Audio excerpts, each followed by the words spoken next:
In this video, I'm going to show you how to create a dashboard in Wazuh. So the first thing you want to do, you want to open up your Wazuh over here, and you want to go to the very top left and click on those three lines. And then from over here, you can see under Explore, if you extend this, you'll be able to see Dashboards. So click on Dashboards, and then from here, in case you've done that for the first time here, it's going to say create your first dashboard. And if you just want to play around with some sample data, you can install that very easily by just clicking Install Some Sample Data here. And then you can just select some data you want to install, click on Add Data, wait for a few seconds for that to actually install, and then it's going to say installed at the top over here. As you can see, I have some data on sample security information.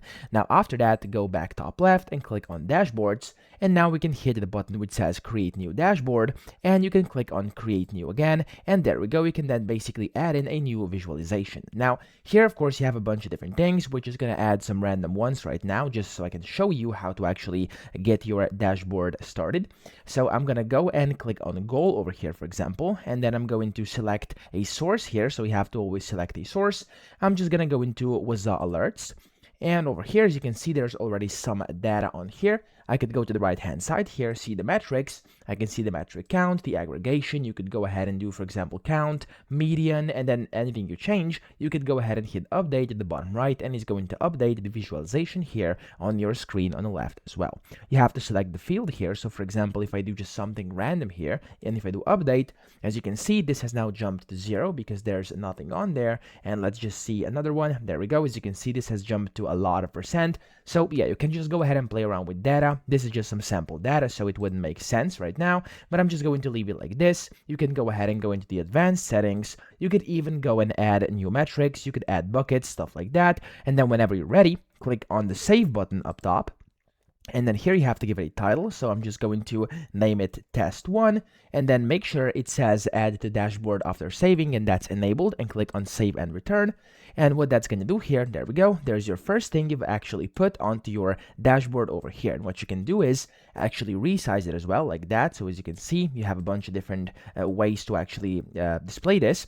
And then you can add filters if you want to, or just create new. So click on create new up top, and you can go ahead and add a new visualization. So for example, if I go and do a pie chart right now, and again, if I go into alerts over here, there we go, we have some data. I can go ahead and, for example, change whatever I want here. Let's do the sum over here. I'm just going to click on something random. Let's see if anything shows up. Yeah, right now it's equal to 0 because, of course, it's just some sample data. But for your data, it's going to show, of course, according to however it works.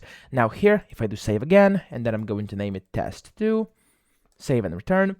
And there we go, I've successfully added yet another visualization over here on my dashboard. So that's how you can basically do this, and then you can just resize these, or even, of course, you can go into settings and change different settings. You can edit them, clone them, add titles, etc. Or you could even remove them and replace them over here at the bottom.